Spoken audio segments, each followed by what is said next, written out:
the Safa saga, which is the sixth saga. The sixth one. Yeah. So you've done all 7, yeah? No. I move through them, like how and when I can. Right. So it doesn't have to be done in order, basically. No, because for example, the boxing one, the 100 rounds, that's actually the 7th. But if I were to do it in order, I might be an old man attempting to fight 100 rounds. So it's like rounds. Boy Scouts, but real, like another, like. Yeah. So I don't mean to. Yeah. But more hard, like more hard bodied than Boy Scout. But you know, you get your badges, bro. So you don't have to do them all out. Like, you can do them at any time you want. Okay, right. But it's the whole point of them is to make him almost like impossible, next to impossible to actually to complete. So how do you figure that out? What I did when I made them up is initially I started. I looked at them as they need to. What is the purpose of them? The purpose of them is to make me get out from this weakness that I find myself into. So I analyzed what I perceived my weaknesses were, and then out of each weakness, I made a saga.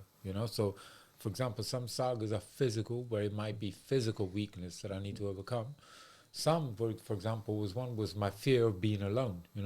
So it's like, okay, you think you're alone, which to be honest, arguably, if you live in the city, I don't really think you can be alone. But you're afraid of being alone. All right.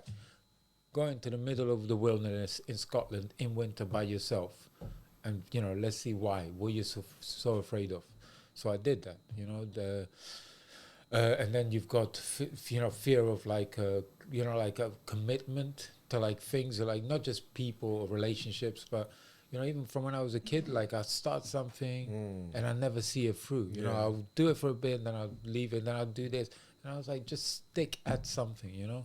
So I basically, the concept was with the rowing, which was the raid.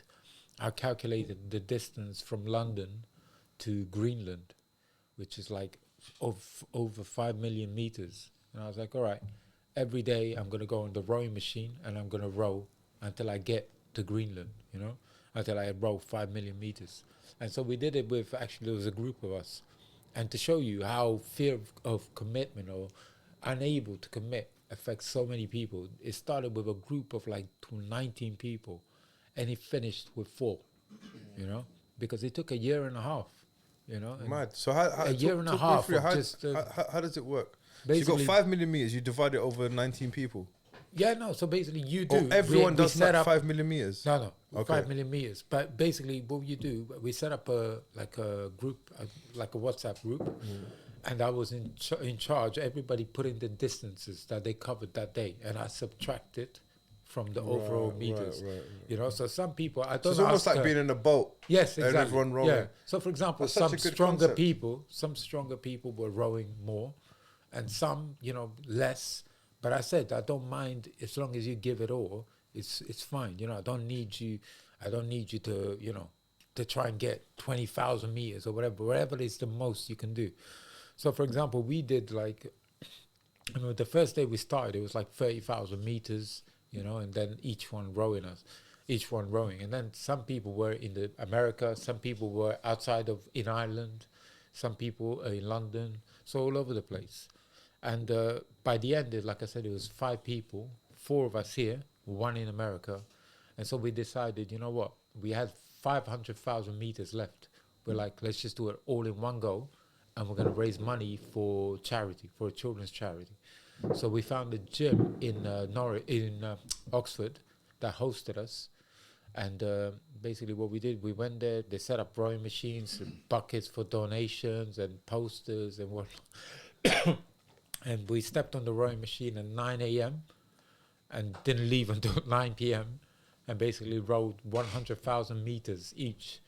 And the guy in America did it as well. And so we finished, and we raised, I think it was about $2,000 for charity. But that was the raid, and obviously that was the first attempt. So the next attempt is from I wrote it down somewhere, but from a place in Russia, from Greenland. So we're going to go to the other side of the globe, and I'll calculate a distance of probably 5 million or more meters, and then whether it's one person that joins or it's just me, or if it's a group of people.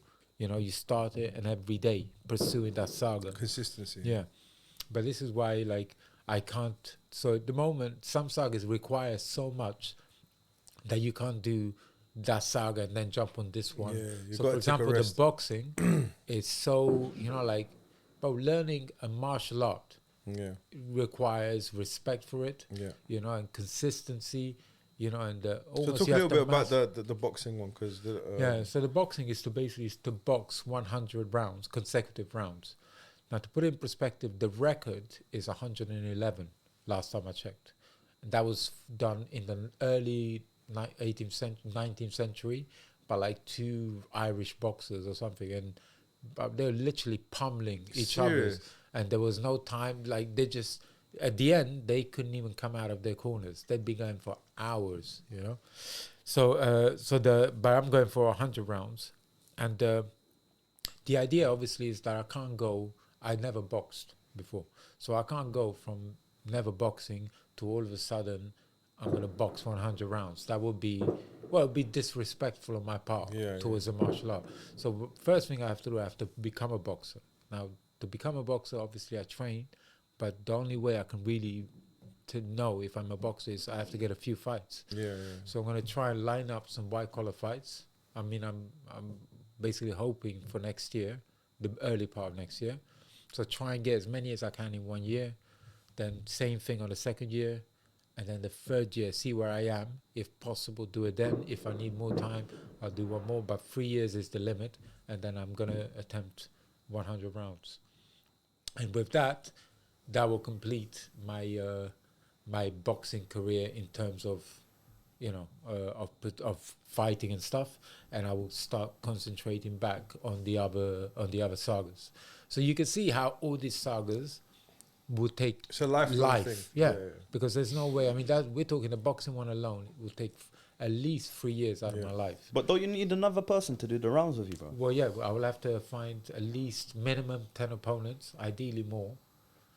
So at least they can switch between them.